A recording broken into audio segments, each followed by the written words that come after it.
यह कहानी दो परिवारों की है जो अलग अलग परिवार जिसमें सदस्य तो एक बराबर थे, लेकिन एक में हमेशा झगड़ा होता रहता था, वहीं दूसरे में लोग बेहद शांति और सुख से रहते थे। यह दोनों परिवार एक दूसरे के पड़ोसी भी थे। झगड़ालू परिवार की पत्नी हमेशा इस बात से अचंभित रहती थी कि जहां उनके घर में हर दिन कोई ना कोई झगड़ा हो जाता है और दूसरी तरफ उनका पड़ोसी परिवार है जो कभी नहीं झगड़ते। एक दिन उसने अपने पति को पड़ोसियों पर नज़र रखने के लिए कहा और यह पता करने के लिए कहा कि जरा देखो तो इनके इतने शांत और मिलजुल कर रहने का राज क्या है। पत्नी के कहे अनुसार पति अपने पड़ोसियों के घर के पीछे छुप गया और खिड़की से उस पर नज़र रखने लगा।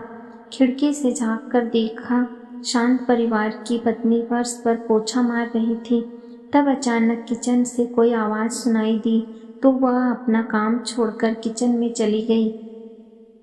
उसी दौरान उसका पति उसी जगह पर आया जहां वह पोछा मार रही थी और बाल्टी से पैर टकराने से गिर गया। पत्नी को जब यह पता चला तो उसने तुरंत अपने पति से माफ़ी मांगी और कहा, मुझे माफ़ कर दीजिए, मेरी गलती है जो मैंने तुरंत फर्श पर से बाल्टी नहीं हटाया। तब पति बोला, नहीं नहीं, इसमें तुम्हारी नहीं मेरी ही गलती है, मुझे ही देखकर चलना चाहिए था। यह घटना देखकर उनकी खिड़की से झांक रहा झगड़ालू परिवार का पति सारी बात समझ गया। वह अपने घर लौट आया। जब उसकी पत्नी ने पूछा कि तुम्हें पता चला क्या राज है, तब वह बोला, हाँ पता चला, हमारे और उनके परिवार में सिर्फ इतनी सी बात का फर्क है, जहाँ हम लोग हर छोटी मोटी गलती के लिए एक दूसरे को जिम्मेदार ठहराते हैं और झगड़ते हैं, उनके परिवार वाले हर गलती की जिम्मेदारी खुद लेते हैं और माफ़ी मांगने और उन गलती को सुधारने के लिए हमेशा तैयार रहते हैं।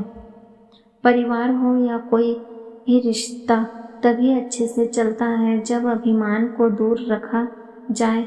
हमेशा मैं ही सही हूँ और मैं कोई गलती कर ही नहीं सकता, यह एटीट्यूड के साथ कोई भी परिवार या रिश्ता ज़्यादा चल नहीं सकता। दोस्तों, यह कहानी आपको कैसी लगी? अच्छी लगी तो प्लीज़ इस चैनल को लाइक और सब्सक्राइब करें। धन्यवाद।